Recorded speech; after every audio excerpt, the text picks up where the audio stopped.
جو پہلا قیام ہے وہ باقی دو قیاموں میں سب سے زیادہ مشکل ہے۔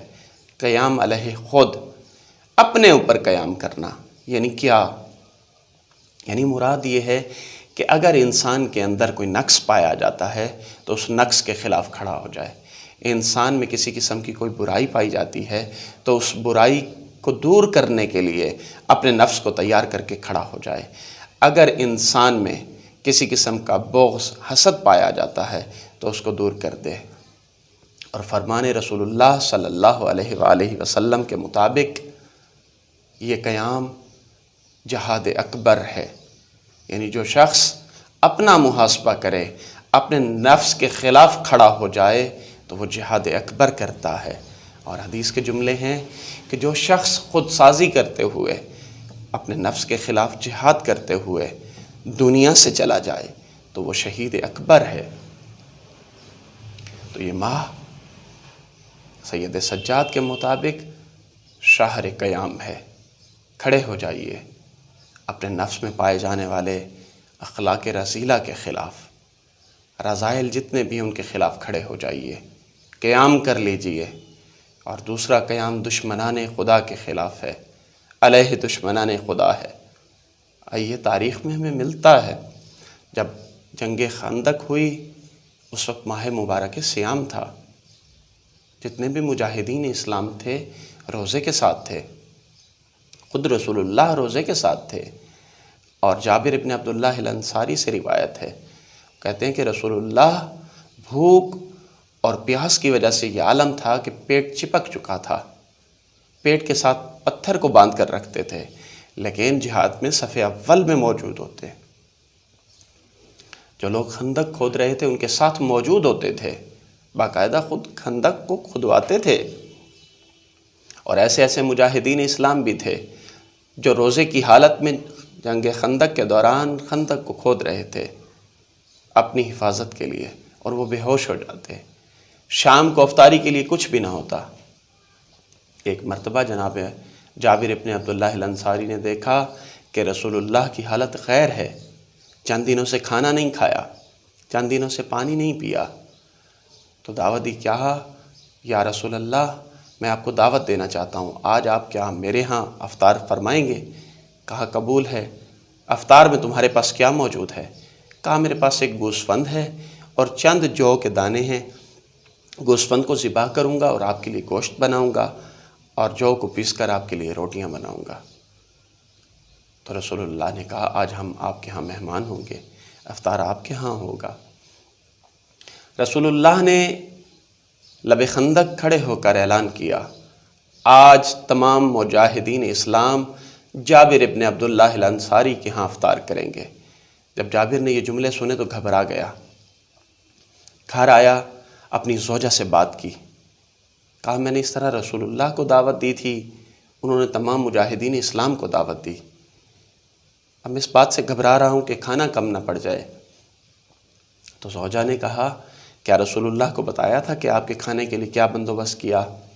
فرمایا بالکل کہا تھا، میرے پاس ایک گوسفند ہے اور چند جو کے دانے ہیں۔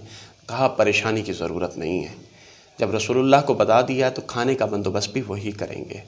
کھانا پکا، افطار کا سامان تیار، افطار کے لیے مجاہدین اسلام رسول اللہ کی قیادت میں جابر ابن عبداللہ الانصاری کے گھر پہنچ گئے، افطار کیا، سب نے سیر ہو کر کھایا۔ کھانا کھانے کے بعد کیا دیکھا کہ کھانا ابھی بھی موجود ہے۔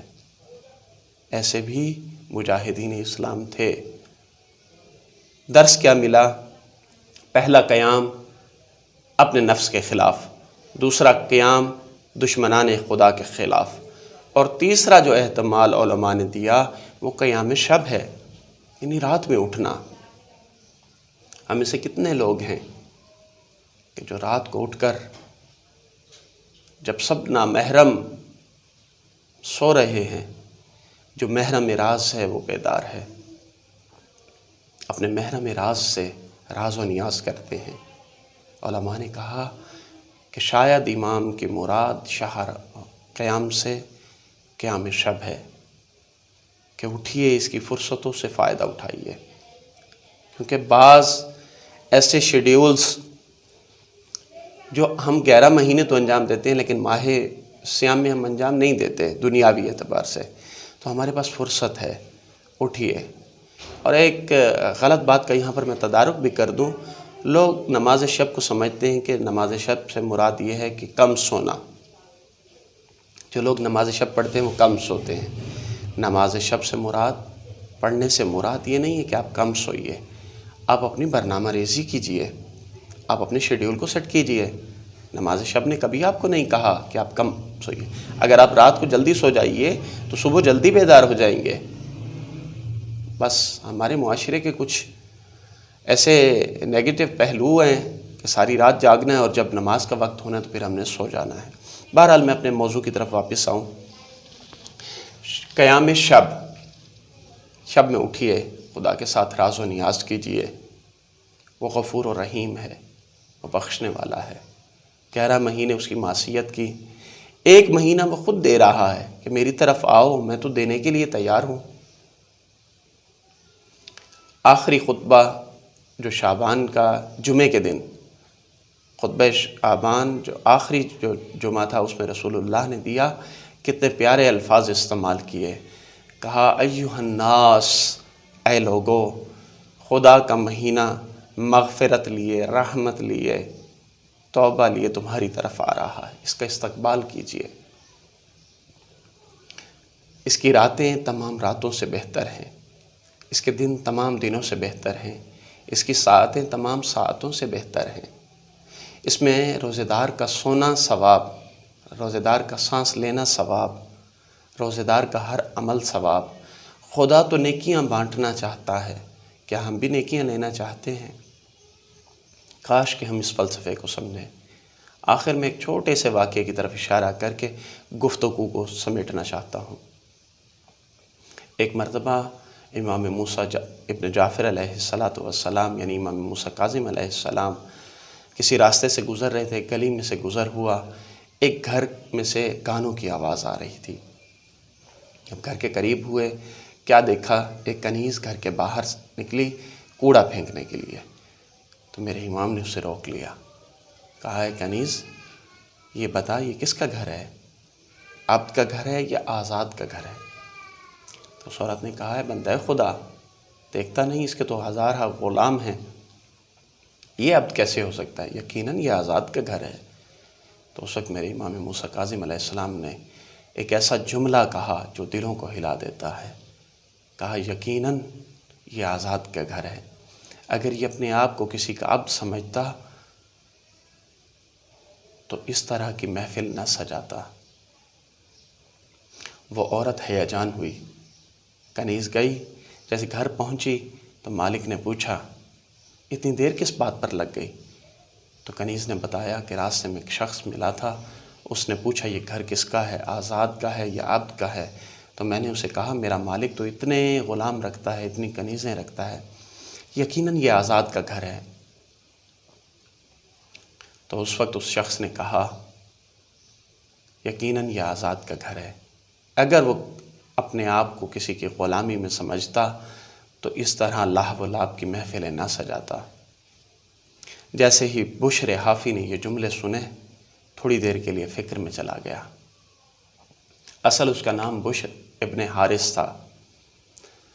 جیسے اس نے یہ جملے سنے بشر ابن حارث نے، تھوڑی دیر فکر میں گیا۔ اس وقت وہ ننگے پاؤں تھا، ننگے پاؤں دوڑا، کہا مجھے اس شخص کے پاس لے کر چل۔ کنیز اس شخص کے پاس لے کر آئی، کیا دیکھا؟ موسیٰ ابن جعفر ہیں، امام موسیٰ کاظم علیہ السلام ہیں۔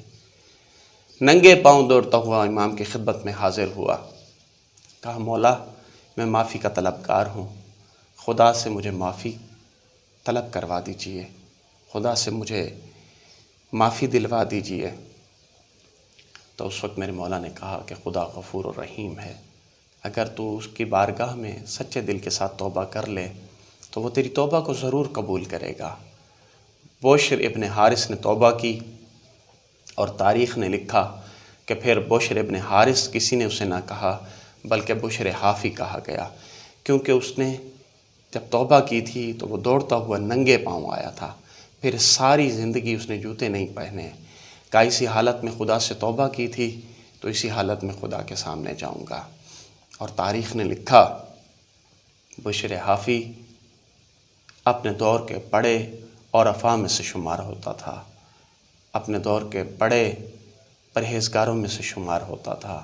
اس نے سب لاہ و لعب کو چھوڑ دیا اور خدا سے لو لگا لی۔ آخر میں اس دعا کے ساتھ اختتام کرنا چاہتا ہوں کہ خداوند متعال ائمہ معصومین علیہ الصلاۃ والسلام کے صدقے، رسول خدا کے صدقے، اپنی مغفرت کے صدقے، اپنی رحمانیت کے صدقے ہمیں بھی بشر حافی بننے کی توفیق عنایت فرمائے اور اس ماہ صیام میں بہترین نعمات سے نوازے۔ السلام علیکم ورحمۃ اللہ وبرکاتہ۔